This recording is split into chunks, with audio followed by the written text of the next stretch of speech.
Welcome to Mandasa, mengupas sesuatu hal dengan santai sambil gibah.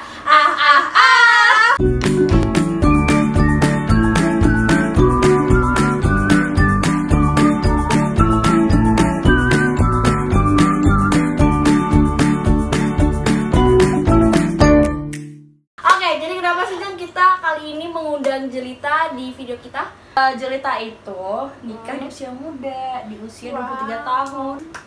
Lo pernah gak sih kepikiran untuk menikah di usia 23? Kepikiran? Apa memang target? pengen Memang. Maksain ya? Iya, anaknya maksa. Gua rasa suaminya dijebak deh. Astagfirullah. Lu pernah hamil kan? Astagfirullah. Kayak gini aja lo, bohongnya. Kenapa sih lo pengen banget nikah muda? Pokoknya dari gua baru beranjak dewasa tuh gua udah pengen banget gitu nikah muda. Seneng aja. Apa sih yang lo pikirin tentang pernikahan itu? Karena gua mikirnya ya kayak cewek-cewek yang belum nikah kayak sekarang ya, kadang mikirnya kayak gue pengen berduaan terus gue pengennya enaknya kalau punya suami gitu. Kalau nikah kita gitu ya? Terus kayak kita belum nikah nih. ya tapi kan kebanyakan perempuan ngeliatnya kayak yang cuman Pengen ubunya doang, tapi ternyata setelah menikah, wow. Ada nggak sih perbedaan suami lu sebelum dan sesudah nikah? Ya saat ini sih belum terlalu banyak, tapi ada. Adanya apa dikit. contohnya? Kalau dulu mah ya kan hampir tiap malam keluar, tiap hari tuh keluar. Sekarang tiap malam keluar juga kan? Enggak, ya keluar dari. Gak ngerti gak ngerti. Ini kan beli nasi goreng kadang lo keluar. Iya, turun bawah doang. Gitu. Tapi biasanya tadi keluar di dalam. Enggak. Keluar kamar. Iya. Terus apa perbedaannya selain dia biasanya keluar mulu, sekarang di rumah doang? Apa ada mulai cekcok dikit-dikit? Cekcok hampir tiap hari Bun. Dari zaman saya pacaran pertama juga. Karena apa? Karena kebeman yang banyak itu? Enggak. Cuman karena guanya terlalu kayak egois gitu. Ya Anda paham lah ya saya gimana gitu. Lo nikah tinggal di rumah orang tua apa sendiri? Enggak. Gua dari hari kedua setelah menikah gua langsung pindah ke rumah sendiri. Kenapa? Biar gak kedengeran ya? Karena Biar gak diketok. enggak, gua memang mau belajar mandiri aja. Namanya rumah tangga pasti kan ada aja masalahnya, ada aja apanya. Gua nggak mau sampai orang tua gua atau orang tuanya dia tuh tahu. Pokoknya yang gua mau tahu tuh orang tua kita tuh Kita happy aja. happy aja. Sebenarnya sih orang tua pasti tahu lah kalau kita ada masalah apa-apa. Cuman ya namanya rumah tangga ya kan, nggak, orang tua jangan sampai mikirin lagi kesedihan-kesedihannya. Aja. Agak menyinggung sedikit tentang feminisme nih. Laki lo tuh ngizinin gak sih lo kerja? Laki gue ngizinin, tapi guanya memang guanya yang nggak mau. Emang males aja konsep dia tuh maunya enak. Iya gue tau sih semua orang gak ada yang mau gak enak. Iya. Cuma jangan gak tau diri kayak dia. Suami gue bolehin gue kerja. Gue pernah Sekalipun bilang tanpa punya anak. enggak, kalau suami gue bilang kalau selagi belum punya anak gak apa-apa kerja, tapi kalau punya anak sebisa mungkin bagi waktunya gitu. Jadi Maksudnya nanti sebisa lu bagi waktu, Iya. kalau nggak bisa ya nggak usah kerja. iya gitu. Jadi dia masih ngebebasin gue gimana aja, tergantung maunya gue gimana. Nah, Jal, seandainya nih ya, amit-amit banget nih, lu 5 tahun, 10 tahun menjalani pernikahan dengan ego lu yang tinggi itu nggak mau ngalah, terus juga lo misalnya belum bekerja, terus juga lo mungkin tidak pandai merawat diri gitu kan, karena kan biasanya laki-laki kan pengennya ya udah lo di rumah tapi lo cantik gitu kan. Kalau seandainya cowok lo atau suami lo selingkuh, Waduh, pertanyaannya. Ini posisinya gue nggak bekerja. nggak bekerja, Dan lu punya anak tuh kerucil 2. Agak susah ya Bun, kan harus berpikir Iya tahu, agak harus berpikir ke depan, harus berpikir yang luas. Tapi kan ini amit-amit ya, kita nggak doain. Iya, dan gue juga sempat berpikir kayak gitu, cuman gue belum bisa, gue nggak tahu ya antara gue yang bodoh atau gue yang gimana. Gue nggak ngerti aja kalau sampai gue ngalamin situasi yang kayak gitu gimana. Gue jujur aja gue takut ngebayanginnya aja. Jadi gue kadang kalau udah lagi berpikir kayak gitu loh, gue akan merubah sikap gue nggak egois gitu. Terus gue kayak dia ngomong apa ya gue turutin gitu, bukan karena gue takut kehilangan, tapi maksudnya oh berarti kalau laki gue udah kayak gitu, gue ngerasa guanya udah salah nih, karena selama ini gue berpikirnya gue selalu bener, dan gue mau marah-marah, gue mau egois kayak apa, gue mau kayak gimana, laki gue tetap nurutin gue dan dia kayak pasti terima gue. Tapi kalau misalkan dia yang udah kayak begitu, berarti kan salahnya di gue kan. Gue malah berpikirnya bukan suami gue selingkuh aja ya, tapi amit-amit kalau laki gue nggak ada, terus gue nggak ada pekerjaan, terus gue udah punya anak kayak gitu dan segala macem. Itu tuh yang gue pikirin. Jadi gue sampai sekarang kadang gue pengen kerja, gue pengen nyari kerja kayak gini, gue tapi mau begini. Tapi setiap gue mau nyari kerja itu, gue jadi keinget waktu zamannya gue magang. Gue agak trauma karena waktu gue magang tuh gue langsung kayak berasa ditindas gitu loh, dibully gitu sama senior yang ada di sana. Tempat kerjanya. Jadi gue kayak mikirnya, dunia kerja tuh kayak begini nih, gue nggak mau kayak begini. Tapi dengan cara gue nggak nyari kerja atau gue nggak mau yang gimana, gue punya usaha sendiri gitu loh. Dan gue tuh pengen ngebesarin usaha gue ini gitu loh.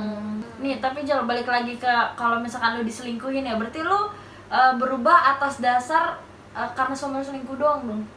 Enggak lah, karena kan suami gue selingkuh pasti kan ada sebab akibat. Iya, tapi kan tadi kata lo bilang mungkin sebelum lo tahu misalkan amit-amit selingkuh ya, terus lo kayak ya gue marah-marah, bersikap seenaknya, terus lo akan berubah ketika suami lo udah kejadian gitu. Ya mungkin bisa dibilang kayak gitu, cuman gue bisa mengontrol diri gue sendiri. Kalau misalkan suami gue udah agak mulai beda dikit nih, gue harus tahu cara gimana memperbaiki suami gue lagi gitu. Selama dari mulai semenjak nikah kayak gitu, setiap malam pasti mau tidur tuh gue selalu nanyain dia kayak gimana, dia maunya gimana, terus gue maunya gimana, biar kita sama-sama tumbuh bareng-bareng, terus sama-sama baik bareng-bareng, sama-sama jadi keluarga yang baik, keluarga yang benar gitu, dan bisa jadi orang tua yang baik juga buat anak-anak nantinya gimana kayak gitu. Jadi kayak hari esok mungkin ada perkembangan yang beda, ada yang perubahan sedikit. Iya kayak gitu, karena ya benar sih komunikasi sih sebenarnya. Nah, ada satu pertanyaan gua, ini mungkin agak deep ya. Memang tadi belum deep. Lu lebih memilih lu yang meninggal duluan apa suaminya yang meninggal duluan?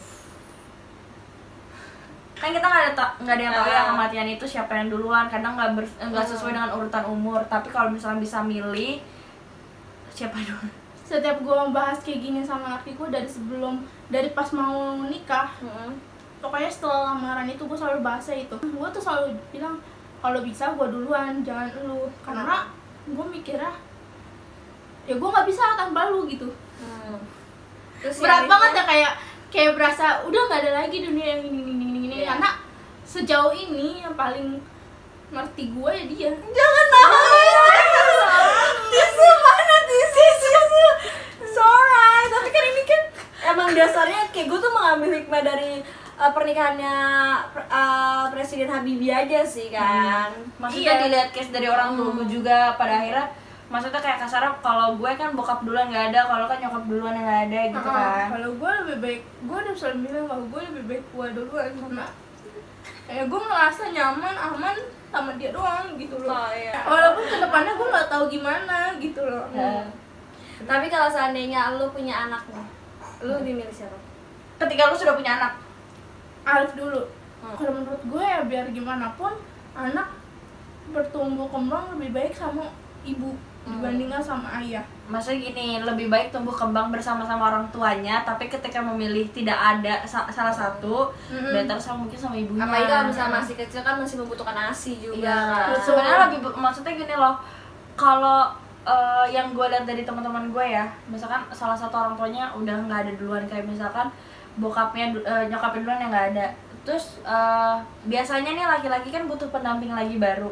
Anaknya itu belum tentu klop sama ibu barunya, dan ibu barunya belum tentu bisa nerima si anak-anak ini. Kalau misalkan orang tuanya juga, misalkan si bapak ini nggak mau nikah lagi juga, Iya kan, anak juga susah bertumbuh maksudnya kembangnya. kalau anaknya kayak papa jangan nikah lagi dong gini-gini, maksudnya kan kasihan juga bokapnya gitu kan. Tapi kalau misalkan kalau nyokapnya yang di case-nya nyokapnya ada, bokapnya enggak, seenggaknya nyokap itu bisa jadi jadi ayah juga. Enggak semua cowok itu bisa jadi ibu. Iya, tapi ibu bisa jadi ayah Ibu bisa jadi ayah sekaligus.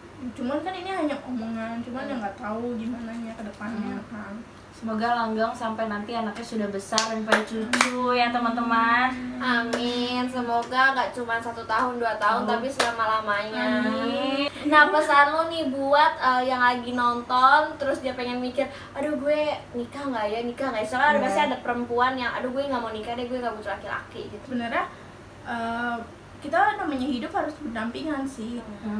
Jadi gue menyalahkan perempuan harus mengejar karir yang tinggi, mengejar pendidikan yang tinggi, tapi ingat balik lagi perempuan juga butuh pendamping. Walaupun banyak perempuan yang bilang gue gak butuh laki-laki kok, gue bisa kok, kayak gue bisa sendiri, gue bisa nyari duit sendiri, gue bisa apa.